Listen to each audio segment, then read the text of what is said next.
जिसने अच्छा कर्म किया वो भी स्वर्ग, और जिसने झूठ बोला वो भी स्वर्ग, और जिसने बेईमानी किया वो भी स्वर्ग, और जिसने मुर्गा अंडा खाया वो भी स्वर्ग। तो बच्चा क्या भगवान का नरक खाली पड़ा है क्या? हर जगह भगवान ने दो चीज बनाया, एक सत्य बनाया, दूसरा असत्य बनाया, एक असली बनाया, दूसरा नकली बनाया, एक स्वर्ग बनाया और दूसरा दो चीज बनाया। स्वामी जी ने कहा इसको उठाओ ला दो। कितने दयालु होते हैं महापुरुष।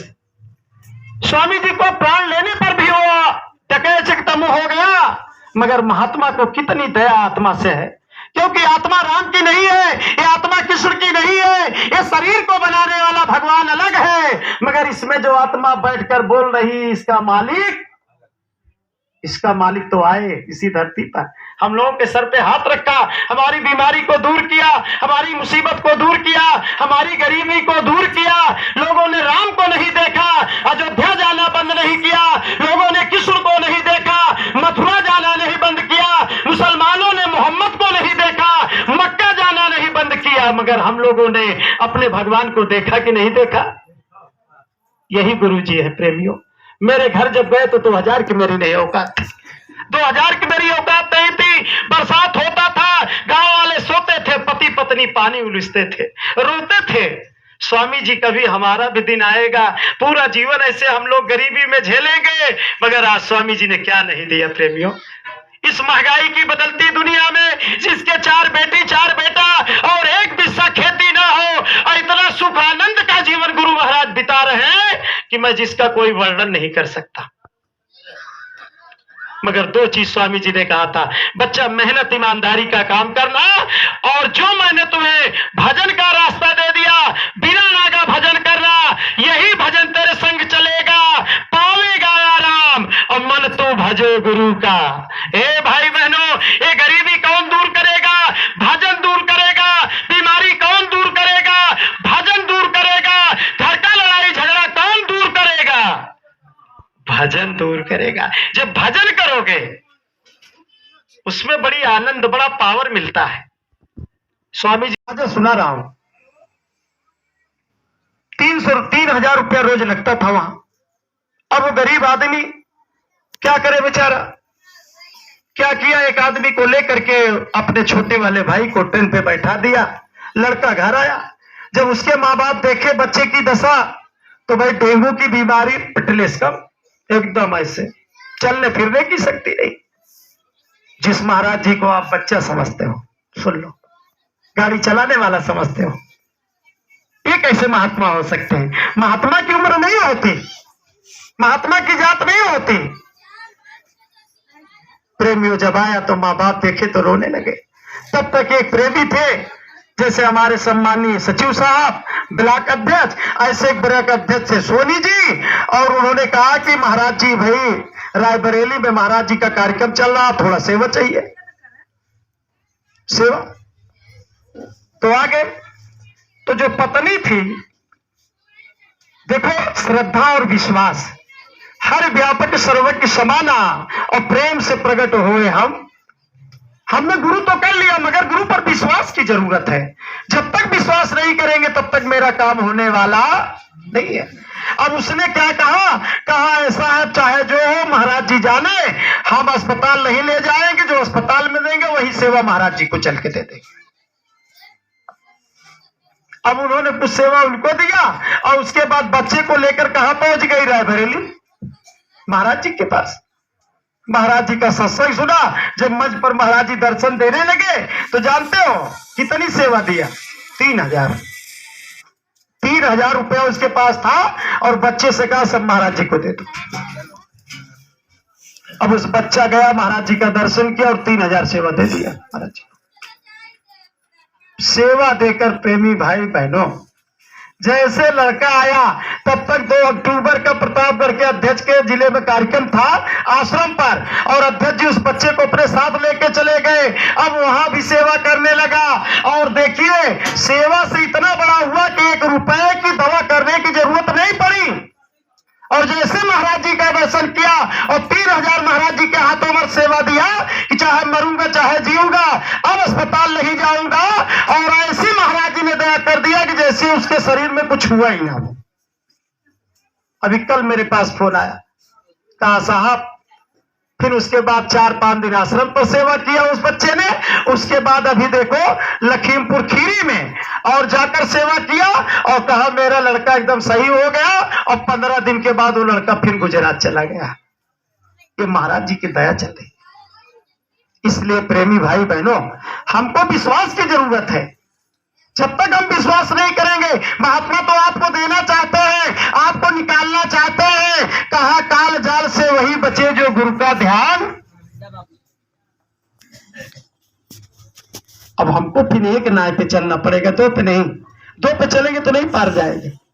और अपने ही महाराज जी का सुन लो, हम लोग मैनपुरी के प्रचार करने के बाद कानपुर में आ गए। ये कोरोना की पहले की बात बता रहा हूं, उस समय मैं था प्रचार में। उसी कानपुर में एक टारधारी बाबू थे, बड़ी सेवा स्वामी जी की करते थे। एक क्यों बच्चा, तेरे माँ बाप हैं, घर जा बेटा, मेरे पास क्या करेगा। कहा नहीं गुरुजी, अब आपकी सेवा करूंगा, इसी आश्रम में रहूंगा। जीत कर लिया। महात्मा जी ने कहा अच्छा ठीक है बच्चा, अब लगा सेवा करने। सेवा करते करते एक दिन गुरुजी प्रसन्न हो गए सेवा से। जब 6 साल बीता, गुरुजी प्रसन्न हो गए और जो है तो उसको क्या कहा बच्चा आज बैठ जा मेरे पास, तुझे असली चीज देते जो तेरे साथ जाएगा। तो महात्मा जी ने बैठाया, उसको नामदान दे दिया, भगवान से मिलने का रास्ता दे दिया, रूप स्थान सब बता दिया और कहा बच्चा यहीं बैठकर भजन कर। तो क्या करता, गुरु महाराज का पैर दबाता और आश्रम में झाड़ू लगाता। 1-2 गाय थी उसकी सेवा करता और 1-1 घंटा कान में उंगली डाल के भजन करता। जब 2 साल और बीता तो एक दिन कहा गुरुजी आपका आदेश हो जाता तो घर चले जाते। तो बाबा जी ने कहा जा बच्चा। अब वहां से निकला और जैसे 3 किलोमीटर की दूरी पे पहुंचा, तब तक नाले के बगल में एक शराबी शराब पी के गिरा था और उसके पांव में कांटे गड़ गए और लगा निकालने झुक करके। और तब तक एक आदमी उधर से गुजर रहा, उसका बटुआ वहीं गिर गया और धड़ से उस आदमी ने उठा लिया। और उठाने के बाद जब गट्ठी खोली तो भाई बटुए में नोट की गट्ठी निकाला।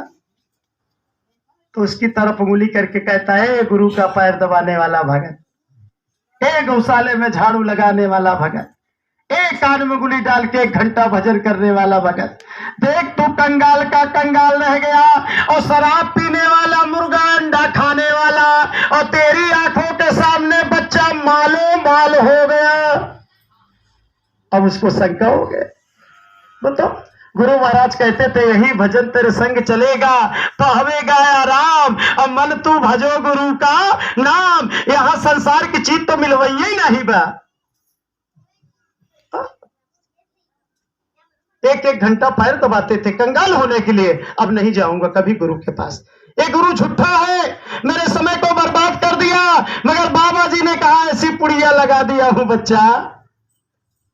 जो स्वामी जी इतना मेहनत किए, सत्संग जल जो कोई पावे और मैं लाई सब, इतनी जल्दी आप भूल जाओगे। तब तक उसका मन साथ दे दिया। मन का काम है। कबीर कहे मन एक है, चाहे जहां लगाओ, और चाहे इससे गुरु भक्त कर चाहे विषय। और यही मन अगर साथ दे दे तो आपको निकलने में देरी नहीं है। यही मन जब साथ देता है तब गुरु की हम सेवा देते हैं। प्रेमी भाई बहनों, तब तक मन साथ दे दिया। नहीं, इस बात को चल के गुरु जी से पूछेंगे। अब वहीं से मुड़ गया। जैसे आश्रम पर आया, गुरु जी बैठे थे, कहा बच्चा बहुत जल्दी आ गए। कहा गुरुजी हाल चाल बाद में, पहले मेरे प्रश्न का उत्तर दीजिए। गुरुजी समझ गए। कहा बोल बच्चा। कहा गुरुजी जब आश्रम से निकला और 3 किलोमीटर की दूरी पे पहुंचा तो नाले के बगल में एक शराबी शराब पी के गिरा। कह तो बच्चा, कह मेरे पांव में कांटे गड़ गए गुरु महाराज। मैं निकल कर छुप कर निकालने लगा काटा, और तब तक उधर से एक आदमी गुजर रहा, उसका बटुआ गिर गया, धड़ से शराबी ने उठा लिया। महाराज तब तक ठीक था। जब बटुए की गट्ठी खोली तो नोट उसमें से निकाला और मेरी तरफ उंगली करके कहता है ए गुरु का पैर दबाने वाला भगत, और गौशाले में झाड़ू लगाने वाला भगत, और कान में उंगली डाल के 1 घंटा भजन करने वाला भगत, देख तू कंगाल का कंगाल रह गया और शराब पीने वाला, मुर्गा अंडा खाने वाला, और तेरी आंखों के सामने मालूम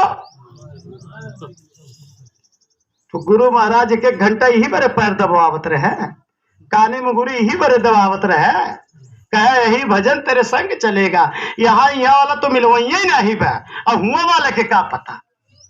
बाबा जी बड़ी तेज हंसे। गुरु करने का लाभ सुन लो प्रेम।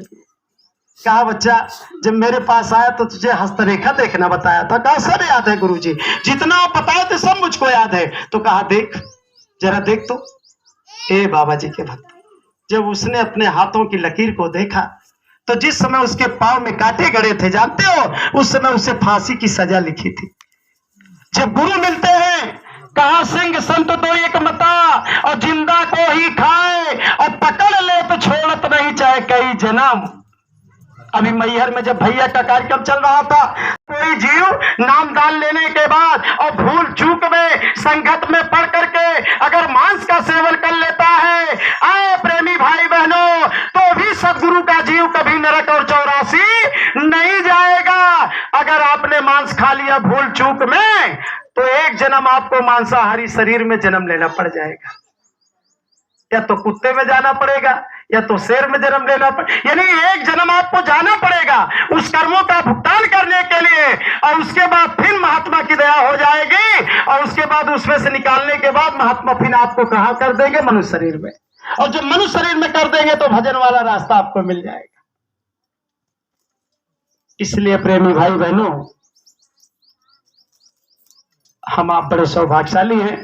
एक दृष्टांत और सुन लीजिए, इसके बाद अध्यक्ष जी सुनाएंगे। मैनपुरी में सबसे ज्यादा टाटधारी बाबू मैनपुरी में हैं, आज भी हैं। और उसी मैनपुर में एक ठाकुर साहब रहते थे। ठाकुर साहब उस समय गुरु महाराज के भगत नहीं थे। ये अपने गुरु महाराज की दास्तां सुनो। 2 शादी किया था उन्होंने। मैं जब वहां प्रचार में गया तो लोगों ने मुझसे सत्संग करवाया एक घर पे टाटधारी के, तो वही का जिक्र है। उन लोगों ने बताया मुझसे, वो ठाकुर साहब 2 शादी किए थे। स्वामी जी का कार्यक्रम मैनपुरी में बन गया। मैनपुरी में जब मैनपुरी में कार्यक्रम बन गया तो ठाकुर साहब ने सुना कि फला तारीख को बाबा जी गुरुदेव महाराज आ रहे। तो दोनों पत्नी से कहा कि बाबा जी का बड़ा नाम सुना, अभी बाबा जी का दर्शन नहीं किया। बाबा जी सुनाते क्या है, जरा चल के दर्शन तो कर ले इसे महात्मा का। तो दोनों बीवी को लेकर के और बाइक पे बैठा के पहुंचे। स्वामी जी मंच पे थे और सत्संग चल रहा था, बैठ गए। अब स्वामी जी सुना रहे थे कि बच्चा अभी तो इसमें बैठे हो और ये बच्चा किराए पर मिला है, और एक न एक दिन इसमें से तुम निकाले जाओगे। तो जब इस शरीर से निकाले जाओगे तो अगला कोई तुमने मकान बनाया, इसमें से निकलने के बाद हम जाएंगे कहां। इसी दिन के लिए गुरु की जरूरत पड़ती है बच्चा। कहा गुरु करो खोज कर भाई, और बिन गुरु कोई राह। उस जमाने में पर्ची बढ़ती थी, पर्ची जिसमें नाम रूप स्थान लिखा रहता था। स्वामी जी ने नामदान दे दिया। पढ़े लिखे थे, पत्नी भी पढ़ी लिखी, तीनों लोगों ने नामदान ले लिया। स्वामी जी ने कहा पुराने टाटधारियों से पूछ लेना, सुमरन ध्यान भजन का रास्ता वो बता देंगे, और नाम रूप याद करके पर्ची को जला देना तो फाड़ देना, किसी को देना मत। अब आए भाई पढ़े लिखे थे, 1 हफ्ते में याद कर लिया, लगे सुमरन ध्यान भजन करने। जब सुमरन ध्यान भजन करने लगे तो देखो कई तरीके का जीव होता है। किसी के ऊपर ज्यादा पाप होता है तो समय लगता है, और पाप कम रहता है तो समय। स्वामी जी उनको अंतर में कुछ दिखा दिए, बड़ा पूर्ण विश्वास हो गया। लगे मथुरा खितौरा सब आना जाना, और फिर साल भर जब बीत गया तो स्वामी जी का फिर दौरा उसी मैनपुरी में। तो ठाकुर साहब कह रहे बीवी से कि देखो मथुरा जाने में बड़ा खर्चा लगता है, ऐसा करो स्वामी जी आ रहे हैं और चलो यहीं दर्शन कर ले। तो दूसरी वाली बीबी से कहा तुम तैयार हो जाओ और चलो यहीं गुरु जी का दर्शन कर ले। तो पहली बीबी कह रही कि ठाकुर साहब मेरा भी साल भर हो गया, और आप कहते हो गुरु महाराज कहते हैं कि साल भर में अगर गुरु का दर्शन ना हो और गुरुद्वारे का दर्शन ना हो तो दोष लगता है, तो हमको भी लेते चलिए। ठाकुर साहब ने कहा नहीं नहीं तू नहीं जाएगी। अरे कहा गुरु महाराज के दर्शन के लिए कह रही हूं। कहा तू जाएगी तो चरी कौन काट के लाएगा, गाय भैंस को कौन चलाए खिलाएगा, ये चलेगी। दूसरी बीवी को बाबू साहब बैठाए, लेके पहुंच गए। स्वामी जी का पांडाल लगा, मंच पर स्वामी जी बैठे। गुरु का ध्यान कर प्यारे, बिना इसके नहीं छूटना। नाम के रंग में रह जा, मिले तो धाम लीजिए अपना। सत्संग चल रहा और तब तक वो बहन जी ने, पहली बीबी, हसिया को उठा लिया, खेत में पहुंची, चरी काट रही है मगर गुरु की याद में रो रही है। ये स्वामी जी, पहली बीवी हूं, आपके दर्शन के लिए कह रही थी गुरु महाराज, और कोई नहीं, ऐसी जगह जलने के लिए नहीं कह रही थी। दूसरी वाली को लिवा के चले गए स्वामी जी। हमारा भी साल भर हो गया गुरु महाराज, दर्शन नहीं होगा, दोष लगेगा। अरे बाबा जी के भक्तों, चरी काट रही थी मगर गुरु की याद में रो रही थी, इतना रोई कि आंचल भीग गया उसका। तब तक स्वामी जी पीछे खड़े गाड़ी लेकर, और गुरु महाराज करे बच्ची इधर आ। जब गुरु महाराज की आवाज खेत में सुना, उसने कहा स्वामी जी का तो सत्संग चल रहा, स्वामी जी यहां कैसे आ सकते हैं। फिर लगी काटने। फिर स्वामी जी ने कहा ए बच्ची इधर आ, दर्शन करेगी। जैसे पीछे मुड़ के देखी, ए प्रेमी भाई बहनों, भगवान तो भगत के बस में होते हैं। स्वामी जी ने यही कहा, बच्चा मेरे नाम के आगे बाबा लगेगा तब जय गुरुदेव कहेंगे, मगर आपको ए जय गुरुदेव। अब आपका नाम तो जय गुरुदेव नहीं। भगवान की पूजा कम होती है मगर भगत की पूजा राम से अधिक राम कर दासा। जितना मंदिर राम का नहीं मिलेगा, उससे कई गुना मंदिर किसका मिलेगा? हनुमान का मिलेगा। प्रेमी भाई बहनों, हसिया को फेंकी और फेंक कर गई और गुरु महाराज के चरणों में मत्था टेक कर लगी रोने। स्वामी जी ने कहा बेटी अब क्यों रो रही है? बोला तो लिया ना बाबा को, तेरे आंसू ही बाबा को खींच लाई। सर पे स्वामी जी ने ऐसे हाथ रखा, रो मत, देख तेरे लिए मैं चला आया। अच्छा सेवा कर लिया, दर्शन कर ली? हाँ गुरु महाराज, तो मेरी सेवा निकाल सेवा। अब गुरु महाराज करे सेवा दे, दर्शन किया तो सेवा दे। अब वहां चरी के खेत में कहां पैसा? बोलो कैसे हम पहचानेंगे गुरु को? इस आंख से तो पहचान ही नहीं सकते, ये तो शरीर का चर्म आंख है। इस आंख से तो अपने परिवार को नहीं समझ पा रहे हैं, और गुरु को कैसे समझ पाएंगे? अब स्वामी जी कह रहे मेरी सेवा दे सेवा। बेचारी परेशान इधर।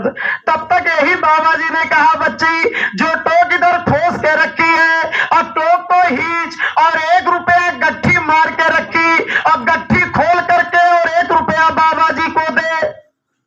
ए बाबा जी के भक्त, ऐसे टोक को खोली और खींच के जब गट्ठी को खोली तो 1 रुपया था।